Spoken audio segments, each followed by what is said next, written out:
चलिए आज हम स्टार्ट करने जा रहे हैं लॉ ऑफ टॉट्स। इसमें हम आज पढ़ेंगे टॉट एंड इट्स एलिमेंट। ठीक है, ये रहा इसका synopsis, introduction, definition, nature and characteristics, essential element, case laws and conclusion. ठीक है, चलिए हम टॉट पर आते हैं। उसके पहले हमें राइट और ड्यूटी का कंसेप्ट समझना बहुत ज़रूरी है, क्योंकि टॉट लॉ पूरा इन दो चीज़ों के अराउंड रिवॉल्व करता है, ड्यूटी और राइट। ठीक है, देखिए एक हेल्दी सोसाइटी वो होती है जहाँ पर सभी के पास राइट हो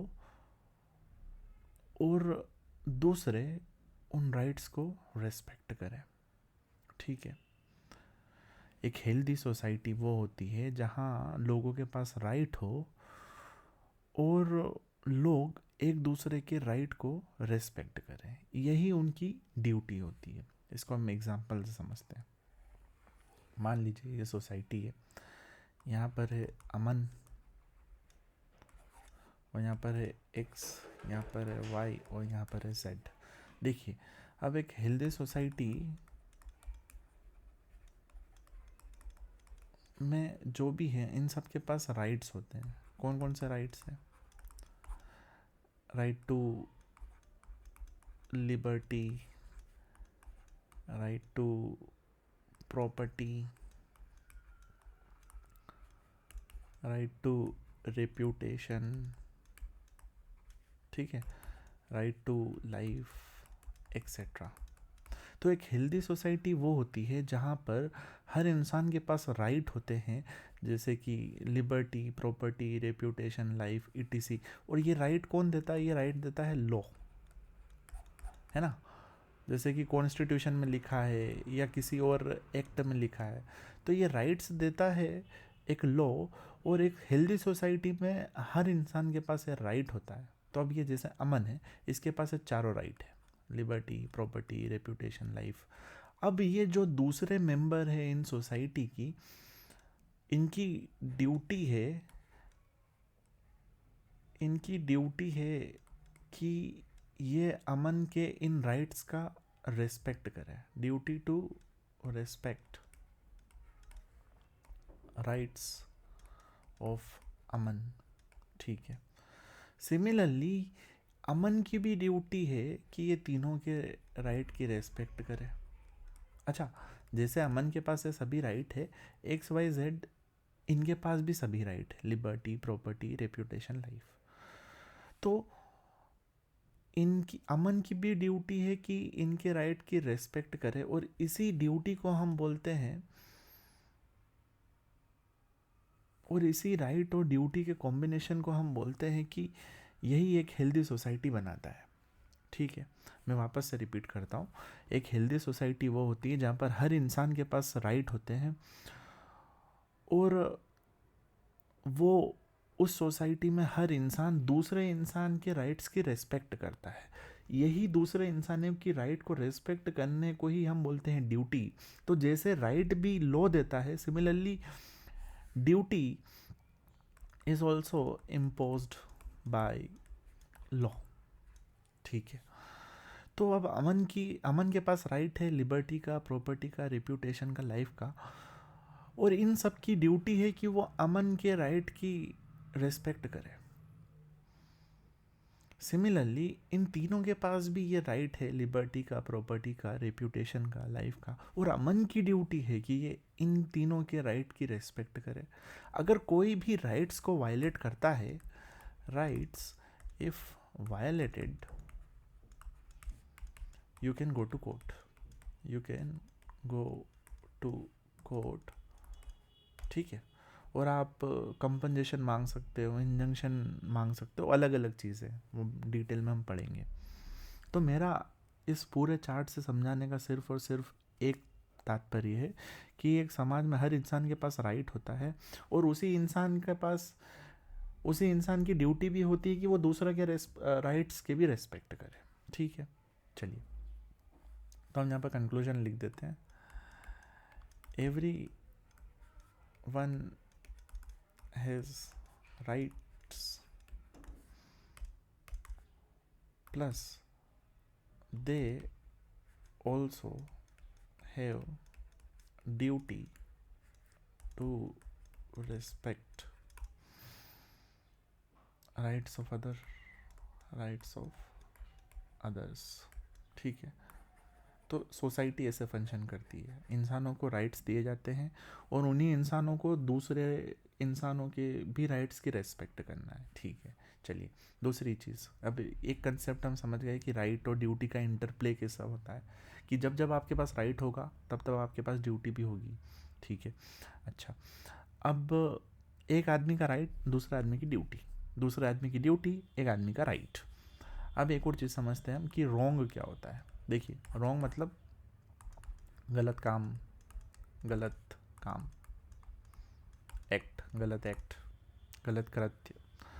अब रॉन्ग तीन प्रकार के होते हैं, एक होता है क्रिमिनल, एक होता है मोरल और एक होता है सिविल। हमने क्या बोला, रॉन्ग मतलब क्या होता है, रॉन्ग मतलब होता है गलत काम, गलत एक्ट, रॉन्गफुल एक्ट। ठीक है, ये तीन प्रकार के होते हैं। जैसे कि एक क्रिमिनल रॉन्ग क्या हो गया, मर्डर, रेप, थेफ्ट। ठीक है, जो भी आईपीसी में लिखा हुआ है वो हो गया क्रिमिनल रॉन्ग। चलिए, मोरल रॉन्ग क्या होता है, मोरल रॉन्ग होता है कि नॉट लाई, झूठ नहीं बोलना। अगर कोई गरीब है जिसके पास खाने का नहीं है तो गिव फूड, मतलब आपने किसी गरीब को खाने के लिए नहीं दिया जो कि भूखा था, तो आपने मोरल रॉन्ग किया। अच्छा, अब अगर क्रिमिनल रॉन्ग किया तो यू कैन गो टू, मतलब आपके खिलाफ सामने वाला क्रिमिनल कोर्ट में जाएगा और आपको मिलेगा पनिशमेंट। ठीक है, मोरल रॉन्ग में नो पनिशमेंट, ऐसा कुछ नहीं होता है। सिमिलरली ऐसे सिविल रॉन्ग भी होते हैं। सिविल रॉन्ग क्या होते हैं, जैसे कि मान लीजिए breach of contract, breach of trust, breach नहीं, फिर टॉट। तो रॉन्ग मतलब गलत काम को हम तीन तरह से क्लासीफाई कर सकते हैं। Criminal wrong, murder, rape, theft, जो कि आईपीसी में दे रखे हैं। मोरल रॉन्ग, जो कि जो चीज़ों को समाज गलत मानता है बट लॉ गलत नहीं मानता। ठीक है, तो इसलिए आप लीगल रेमेडी नहीं होती इन चीज़ों की, इनके लिए आप कोर्ट में नहीं जा सकते। मॉरल रॉन्ग का एग्जांपल, झूठ बोलना, किसी को मदद की ज़रूरत है उसकी मदद नहीं करना। तो यदि आपने ये झूठ बोला तो आपके खिलाफ कोर्ट में कोई केस फाइल नहीं कर सकता। ठीक है, जैसे आपने कोई आपसे डायरेक्शन पूछने आया कि ये दुकान किधर है, आपने झूठ बोल दिया, उसको कुछ भी नहीं हुआ, वो थोड़ी दूर आगे गया, उसको पता चला कि अरे यार ये तो दुकान तो यहाँ है ही नहीं, इसने मुझे झूठ बोला था, तो वो केस फाइल थोड़ी ना कर सकता है। तो ये मोरल रॉन्ग होता है। सिमिलरली जो सिविल रॉन्ग होते हैं वो तीन प्रकार के होते हैं। एक होता है ब्रीच ऑफ कॉन्ट्रैक्ट, मतलब आपने एक कॉन्ट्रैक्ट बनाया फिर उसको तोड़ दिया। सिमिलरली ब्रीच ऑफ ट्रस्ट, आपने ट्रस्ट बनाया और उसको तोड़ दिया। और तीसरा होता है टॉर्ट। ठीक है, तो दो चीज़ें अभी हम समझे हैं इस पूरे आर्ट से, कि पहली चीज़ तो हर इंसान के पास राइट होता है और उस इंसान की ड्यूटी भी होती है कि वो दूसरों के राइट की रिस्पेक्ट करे। ठीक है, पहला पॉइंट। दूसरा पॉइंट, टॉर्ट एक प्रकार का सिविल रॉन्ग है। रॉन्ग तीन प्रकार के होते हैं, क्रिमिनल भी होता है, मोरल भी होता है, सिविल भी होता है। तो टॉर्ट सिविल रॉन्ग है। इसका मतलब ये होता है कि यदि आपने टॉर्ट किया तो सामने वाली पार्टी सिविल कोर्ट में जा सकती है आपके खिलाफ, है ना। चलिए, अब हम नोट्स पे आते हैं। अब चीज़ें ज़्यादा अच्छे से समझ में आएगी आपको। देखिए, द वर्ड टोट is derived from the Latin term tortum meaning crooked या रॉन्ग। टोट का मतलब होता है रॉन्ग या क्रुक्ड, जैसा कि हमने अभी यहाँ पर पढ़ा है ना। टोट एक प्रकार का रॉन्ग है। कैसा रॉन्ग है, सिविल रॉन्ग है। ठीक है, अच्छा, टोट is a civil wrong for which remedy is unliquidated damages. देखिए, पहले हम लिक्विडेटेड डैमेजेस समझते हैं, फिर हम अनलिक्विडेटेड डैमेजेस समझेंगे। मान लीजिए दो लोग कॉन्ट्रैक्ट करते हैं उसी कॉन्ट्रैक्ट में वो लिख देते हैं कि यदि हम में से किसी ने भी ये कॉन्ट्रैक्ट तोड़ा तो सामने वाले को 5 लाख रुपए देना पड़ेंगे। ये होता है लिक्विडेटेड डैमेजेस, कि आपने एक कॉन्ट्रैक्ट करा, उसमें पहले से ही डिसाइड कर लिया और लिख दिया कि यदि किसी ने भी कॉन्ट्रैक्ट तोड़ा तो उसको 5 लाख रुपए देना पड़ेंगे। तो लिक्विडेटेड डैमेजेस का मतलब होता है डिसाइडेड डैमेजेस। अनलिक्विडेटेड डैमेजेस का मतलब होता है कि अनडिसाइडेड डैमेजेस, मतलब कि ये not decided, not pre decided, मतलब पहले से डिसाइडेड नहीं है ये। To be decided by court, ये कोर्ट डिसाइड करेगी, ये पहले से ही पार्टीज ने डिसाइड नहीं कर रखा है। To be decided by court, parties ने इनको डिसाइड नहीं कर रखा, कोर्ट डिसाइड करेगी, ठीक है। तो टोट एक लैटिन टर्म टोटम से निकलता है, जिसका मतलब होता है क्रूक्ड या रॉन्ग। टोट एक सिविल रॉन्ग है जिसकी रेमेडी है अनलिक्विडेटेड डैमेजेस, मतलब कि आपको कंपनसेशन मिलेगा जो कि कोर्ट डिसाइड करेगी, पार्टीज पहले से डिसाइड नहीं करती है उसको। और टोट एक ऐसा सिविल रॉन्ग है जो कि एक्सक्लूसिवली ब्रीच ऑफ कॉन्ट्रैक्ट या ट्रस्ट नहीं है। ये बात भी हमने ऊपर पढ़ी थी।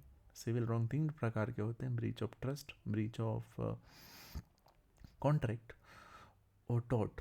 तो टोट वो सिविल रॉन्ग है जो ब्रीच ऑफ कॉन्ट्रैक्ट और ब्रीच ऑफ ट्रस्ट नहीं है, ठीक है।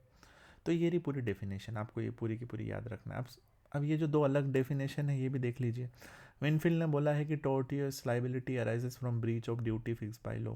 हमने पहले ही पढ़ा था कि हर इंसान के पास राइट होता है और हर इंसान की ड्यूटी भी होती है कि वो दूसरों के राइट की रेस्पेक्ट करे। अब अगर आपने अपनी ड्यूटी ब्रीच कर दी और आपने किसी का राइट वायलेट कर दिया तो टोर्टियस लाइबिलिटी अराइज हो जाएगी, ठीक है। ये विनफील्ड ने बोला है। सेलमोन, tort is a civil wrong for which the remedy in common law action for unliquidated damages which is not exclusively, वही बात है घुमा फिरा के। बट ये डेफिनेशंस आपको ये दोनों याद रखनी है अलॉन्ग विद द ऑथर। ये सेलमोंड और विनफील्ड का नाम भी आपको याद रखना है क्योंकि एग्जाम में इसी के मार्क्स मिलते हैं। चलिए, अच्छा, हमने टोट तो पढ़ लिया कि टोट एक सिविल रॉन्ग है जिसकी रेमेडी है अनलिक्विडेटेड डैमेजेस, जो कि एक्सक्लूसिवली ब्रीच ऑफ कॉन्ट्रैक्ट है या ब्रीच ऑफ ट्रस्ट नहीं है। तो पर एग्जाम्पल क्या होंगे टोट के? एग्जाम्पल है डिफेमेशन, ठीक है, न्यूसेंस। न्यूसेंस मतलब आप किसी की राइट टू प्रॉपर्टी से इंटरफेयर कर रहे हो। फॉर एग्जाम्पल, मैं रात की 12 बजे ज़ोर ज़ोर से म्यूज़िक बजा रहा हूँ अपने घर में। अब वो साउंड जा रहा है मेरे नेबर के पास, उसकी नींद ख़राब हो रही है, वो सो नहीं पा रहा है, तो मैंने टोट कमिट कर दिया जो कि है न्यूसेंस का टोट, ठीक है। ऐसे ही होता है असोल्ट। असोल्ट का मतलब होता है कि मैं लकड़ी लेके आपके पीछे भागा आपको मारने के लिए। जैसे ही आपको डर लगा कि मुझे आप मारने वाले हो, कि आपको मैं मारने वाला हूँ, असोल्ट हो जाएगा, ठीक है। मारना नहीं है, मार दिया अगर मैंने लकड़ी से आपको तो हो जाएगा बैटरी। बट अगर मैं लकड़ी लेके आपके पीछे आपको मारने के लिए दौड़ा तभी एक टोट कमिट हो जाएगा जिसको बोलते हैं असोल्ट, ठीक है। तो टोट के मैंने एग्जांपल दे दिए, डिफेमेशन हो गया, न्यूसेंस हो गया, असोल्ट हो गया। डिफेमेशन तो आप समझते ही होंगे ना, मानहानि, किसी की रेप्यूटेशन को अनजस्टिफाइबली विदाउट कोई वैलिड रीज़न हार्म करना, है ना, मानहानि, मानहानि। चलिए, अब हम कैरेक्टरिस्टिक्स पढ़ते हैं टॉर्ट की। देखिए, tort law is meant to protect individual from wrongful interference with their, वही जो हमने पढ़ा। देखिए, टॉर्ट लॉ क्या करता है, बेसिकली एक गलत इंटरफेरेंस को रोकता है। क्या क्या इंटरफेरेंस से रोकता है? बॉडी के इंटरफेरेंस से, कि प्रॉपर्टी के, रेप्यूटेशन के, प्राइवेसी और other legal right. Basically law of tort का पर्पस है कि किसी भी इंसान के जो राइट्स हैं उसके साथ कोई दूसरा इंसान रॉन्गफुल इंटरफेरेंस नहीं करे, ठीक है। उसकी बॉडी के साथ रॉन्गफुल इंटरफेरेंस नहीं करे, उसकी प्रॉपर्टी के साथ नहीं करे, उसके रेप्यूटेशन के साथ ना करे, उसकी प्राइवेसी के साथ नहीं करे, ठीक है। अब वही ने कैरेक्टरिस्टिक में वही लिखना है जो हमने ये ऊपर पढ़ी कि भाई ये सिविल लाइबिलिटी है। अगर सिविल लाइबिलिटी होगी तो आप सिविल कोर्ट में जाओगे, आपको पनिशमेंट नहीं मिलेगा, मतलब जिसने भी टोर्ट कमिट करा है उसको पनिशमेंट नहीं मिलेगा, बस उसको कंपनजेशन देना पड़ेगा, जिसको हम बोलते हैं डैमेजेस। ठीक है, मान लीजिए मैंने आपके खिलाफ मानहानि कर दी, मैंने आपको डिफेमेशन कर दिया, तो आप मेरे खिलाफ सिविल कोर्ट में केस फाइल करेंगे तो आपको कंपनजेशन मिलेगा, आपको डैमेजेस मिलेंगे, आप मुझे जेल नहीं पहुंचा सकते। मतलब अगर आपने, अच्छा डिफेमेशन ऐसा है जो कि क्राइम भी है और सिविल रॉन्ग भी है, तो यदि आपने सिविल कोर्ट में अगर मेरे खिलाफ केस फाइल करा तो फिर मैं जेल नहीं जाऊंगा। ठीक है, अब दूसरा है इसमें रेमेडी वही है, अनलिक्विडेटेड डैमेजेस, मतलब not fixed beforehand, it is decided by court. हमने यहाँ पहले ही पढ़ लिया था कि not decided by parties to be decided by court. ठीक है, tort is different from crime. देखिए, अब क्राइम ऐसा होता है जो कि पूरे समाज को अफेक्ट करता है। मान लीजिए आपकी कॉलोनी में एक मर्डर हो गया, तो आपकी कॉलोनी में सबके सब डर जाएंगे। ठीक है, और आपके शहर वालों भी डर जाएंगे, क्योंकि मर्डर एक ऐसा चीज़ है, एक सीरियस क्राइम है, तो क्राइम पूरे समाज को अफेक्ट करता है, जबकि टॉर्ट एक पर्टिकुलर पर्सन को अफेक्ट करता है। ठीक है, मैंने आपके खिलाफ गलत आरोप लगा दिया कि ये तो चोर है, तो ये डिफेमेशन हो गया, आप चोर नहीं हो पर मैं बोल रहा हूँ खुलेआम कि ये तो चोर है, तो यहाँ पर सिर्फ और सिर्फ आपका हार्म हो रहा है, सिर्फ आप अफेक्ट हो रहे हो, है ना, मैं आपको चोर बोल रहा हूँ। पर जब क्राइम होता है तो पूरा समाज अफेक्ट होता है, तो यही है तीसरा पॉइंट। चौथा point, tort is based on legal duty fix by law. ठीक है, वही हर आदमी के राइट होते हैं और हर आदमी के ऊपर ड्यूटी भी होती है कि वो दूसरों के राइट को रिस्पेक्ट करे। तो आपकी ड्यूटी है कि आप किसी को असोल्ट ना करो, आप किसी को डिफेम ना करो, आप किसी की प्रॉपर्टी में ट्रेस पास ना करो। ठीक है, पांचवा, tort is mainly corrective in nature. देखिए, क्रिमिनल लॉ के दो क्रिमिनल लॉ का बोल रहा हूँ मैं, क्रिमिनल लॉ के दो पर्पस होते हैं, अलग अलग पर्पस होते हैं, बट जनरली दो माने जाते हैं कि एक तो आपको जो क्रिमिनल है उसको सुधारना है, साथ साथ में उसको पनिशमेंट भी देना है ताकि वो बाद में सेम चीज़ रिपीट ना करे। टॉर्ट लॉ का पर्पस है कि सिर्फ और सिर्फ जिसका नुकसान हुआ है, जो विक्टिम है, उसका भला हो जाए, उसको अगर कोई भी डैमेजेस हुए हैं तो उसकी भर्ती हो जाए, उसकी भरपाई हो जाए। ठीक है, तो tort is mainly corrective in nature. ठीक है, तो नेचर एंड कैरेक्टरिस्टिक में आप क्या लिखोगे कि टोर्ट का पर्पस है इन चीज़ों को बचाना, body, property, reputation, privacy. Tort civil wrong है, अनलिक्विडेटेड डैमेजेस मिलते हैं, ये क्राइम से अलग होता है क्योंकि ये प्राइवेट राइट को ही अफेक्ट करता है और ये लीगल ड्यूटी पर बेस्ड है, और टोर्ट करेक्टिव है। ठीक है, ये जिसका नुकसान हुआ है, जिसके ऊपर टोर्ट कमिट हुआ है, उसकी भरपाई करना चाहता है टोर्ट लॉ। चलिए, अब हम आते हैं इसेंशियल एलिमेंट पे। देखिए, टोर्ट तब कमिट होता है जब आपने एक गलत कृत्य करा जो आपको नहीं करना चाहिए था। क्यों? क्योंकि आपकी ड्यूटी थी कि आपको वो नहीं करना है, फिर भी आपने वो कृत्य कर दिया, फिर भी आपने वो एक्ट कर दिया, जिसके कारण से सामने वाले इंसान का लीगल राइट वायलेट हो गया, जिसकी वजह से उसको लीगल इंजरी हो गई, और आपने ये पूरा काम किया है बिना कोई जस्टिफिकेशन के, तब बोला जाएगा कि आपने टॉर्ट कमिट कर दिया। वापस से सुनिए, हम इसेंशियल में यही पढ़ेंगे जो मैंने अभी आपको बताया। मैंने एक एक्ट किया या ओमिशन किया जो मुझे नहीं करना चाहिए था। क्यों नहीं करना चाहिए था? क्योंकि लॉ में लिखा हुआ है कि मुझे वो चीज़ें नहीं करना है, मेरी ड्यूटी है कि मुझे ट्रेस पास नहीं करना है किसी के घर में, मुझे किसी को डिफेम नहीं करना है, मुझे किसी को बेवजह बंदी नहीं बनाना है। ठीक है, तो मैंने गलत काम किया जो मुझे नहीं करना चाहिए था, क्योंकि मेरी ड्यूटी लॉ ने फिक्स कर रखी है कि मुझे ये काम नहीं करना है, फिर भी मैंने करा, उसकी वजह से सामने वाले का लीगल राइट वायलेट हो गया, जिसकी वजह से उसको लीगल डैमेज हुआ, और मैंने ये पूरा जो भी चीज़ें की है, ये जो कृत्य किया है, बिना कोई जस्टिफिकेशन के किया है, तो बोला जाएगा मैंने टॉर्ट कमिट कर दिया। ठीक है, अब इसको हम एक एग्जाम्पल से समझते हैं। मैं गया और आपके घर में बिना आपके परमिशन के घुस गया। ठीक है, ये होता है ट्रेस पास। जब आप किसी की प्रॉपर्टी में बिना परमिशन के घुस जाओ, ये होता है ट्रेस पास।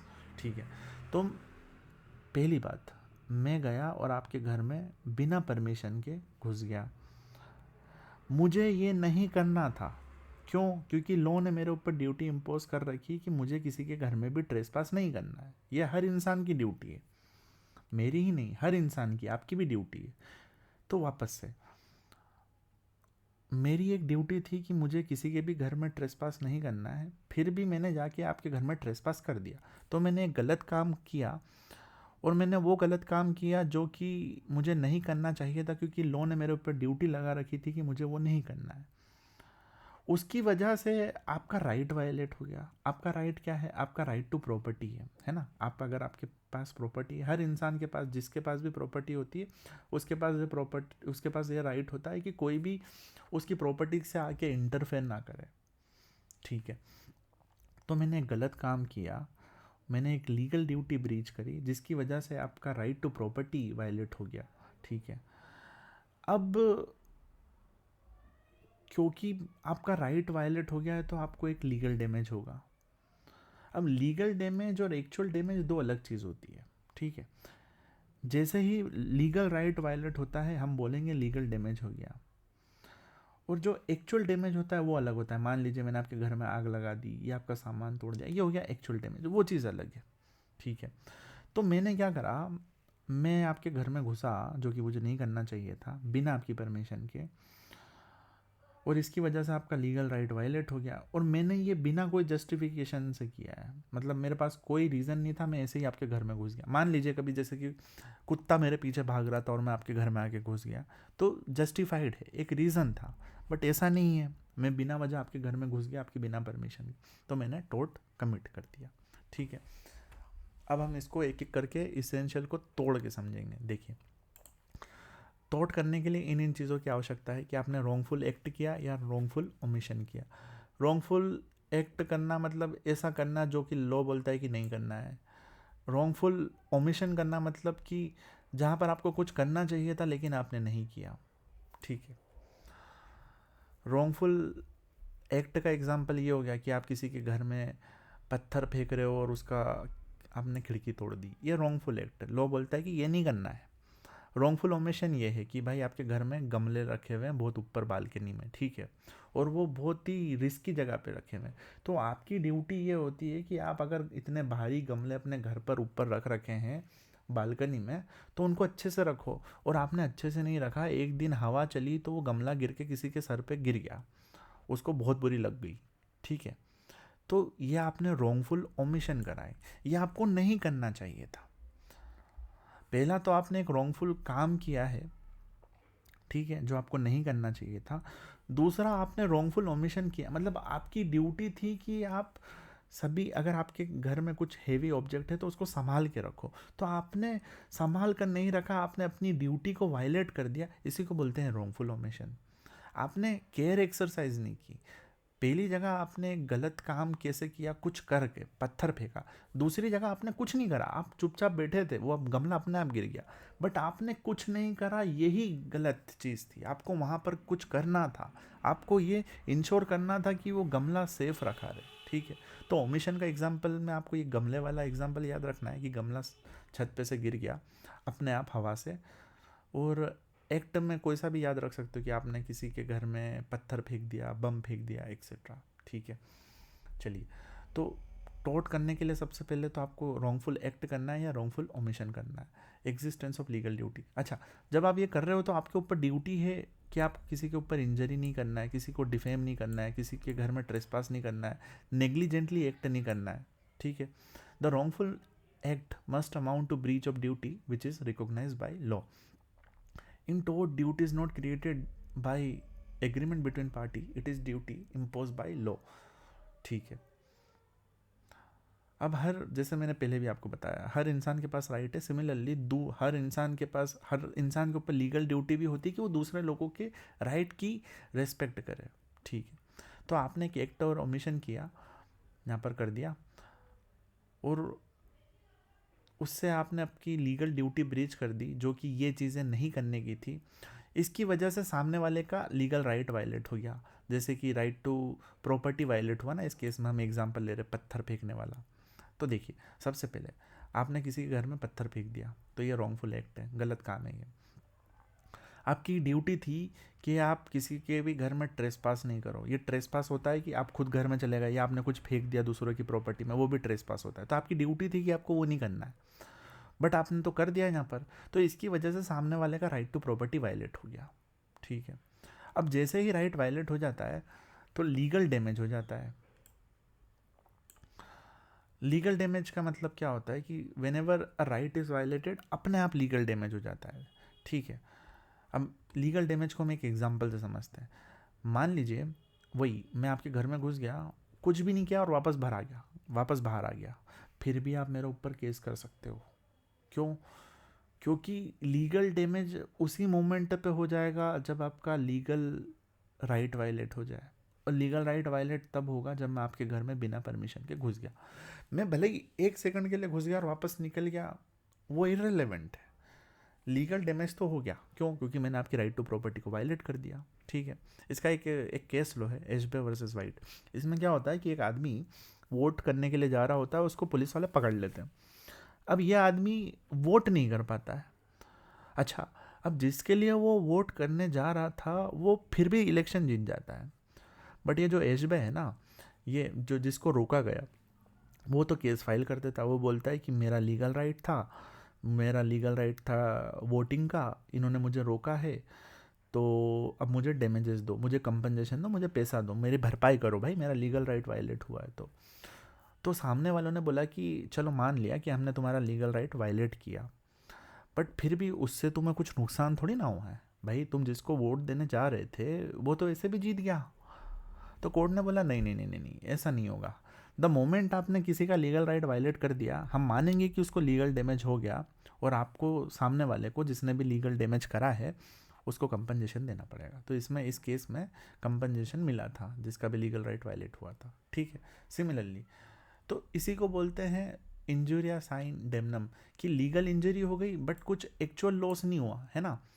आप वोट नहीं दे पाए बट इससे आपको कुछ नुकसान नहीं हुआ। क्यों? क्योंकि जिसको वोट देने जा रहे थे वो पहले ही अपने आप ही जीत गया बिना आपके वोट के।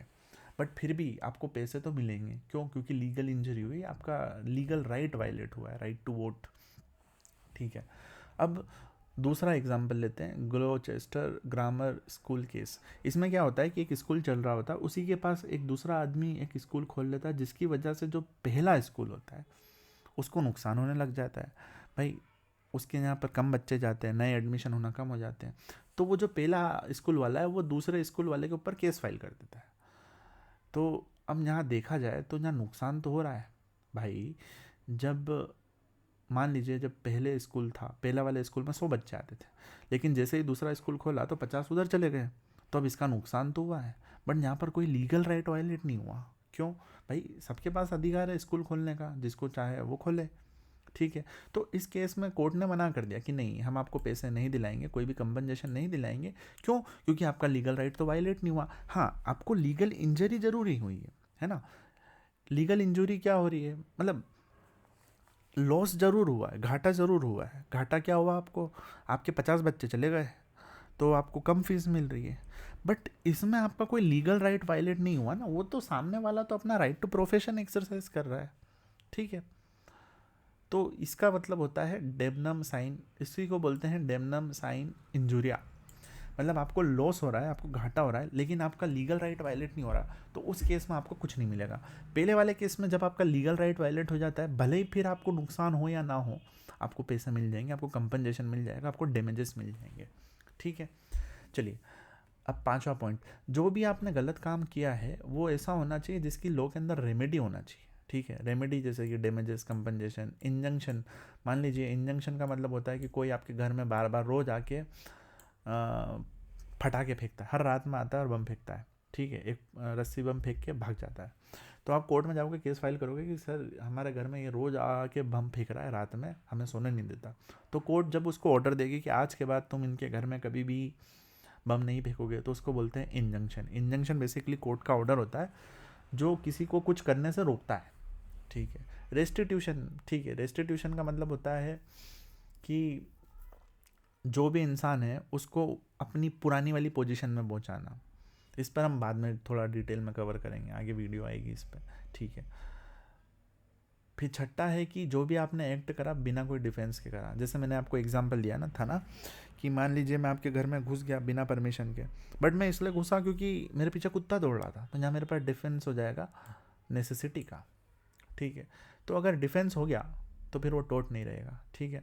एक example, A enters B's house to save child from fire, this में भी जस्टिफाइड अंडर नेसेसिटी। वही एक्चुअली आपकी ड्यूटी क्या है कि आप किसी के घर में ना घुसो, बट अगर किसी का घर जल रहा है और वहाँ पर एक बच्चा है, उसको बचाने के लिए अगर आप घुस गए तो फिर आपने ट्रेसपास थोड़ी ना किया है ना, ठीक है। तो वापस से एक टोट तब कॉन्स्टिट्यूट होगा जब आपने एक रॉन्गफुल एक्ट किया या रॉन्गफुल ओमिशन किया, वो आपको नहीं करना चाहिए था क्योंकि आपकी लीगल ड्यूटी थी कि ऐसा ना करो, आपने वो करके अपनी लीगल ड्यूटी को वायलेट करा और उसी के साथ साथ आपने सामने वाले के लीगल राइट को भी वायलेट करा, ये उसके लीगल राइट है और उसकी वजह से उसको लीगल डैमेज हो गया। लीगल डैमेज हो जाएगा as soon as legal right is violated, ठीक है।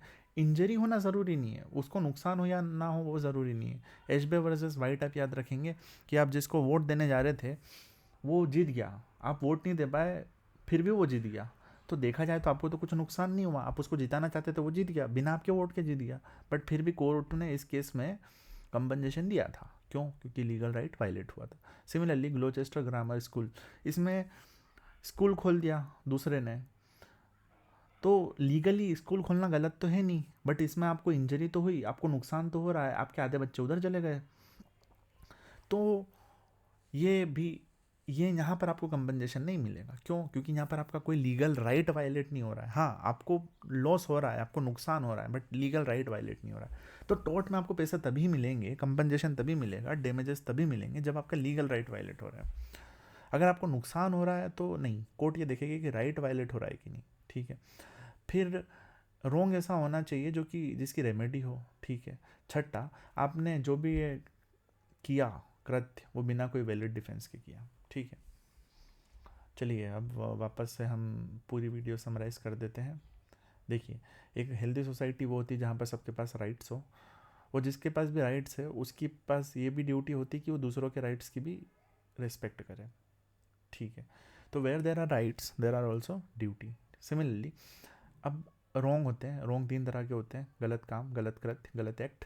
Criminal wrong, murder, rape, theft, जो भी आईपीसी में दे रखा है। मोरल रॉन्ग, जो समाज बोलता है कि गलत है लेकिन लीगल लॉ नहीं बोलता कोई भी, जैसे झूठ नहीं बोलना, यदि कोई भूखा है उसको खाना देना। Civil civil wrong, breach of contract, breach of trust और टोर्ट, ठीक है। तो अगर सिविल रॉन्ग होता है तो आप सिविल कोर्ट में जाओगे, आप कंपनसेशन मांगोगे, आप पैसा मांगोगे, आप डैमेजेस मांगोगे, आप इंजंक्शन मांगोगे।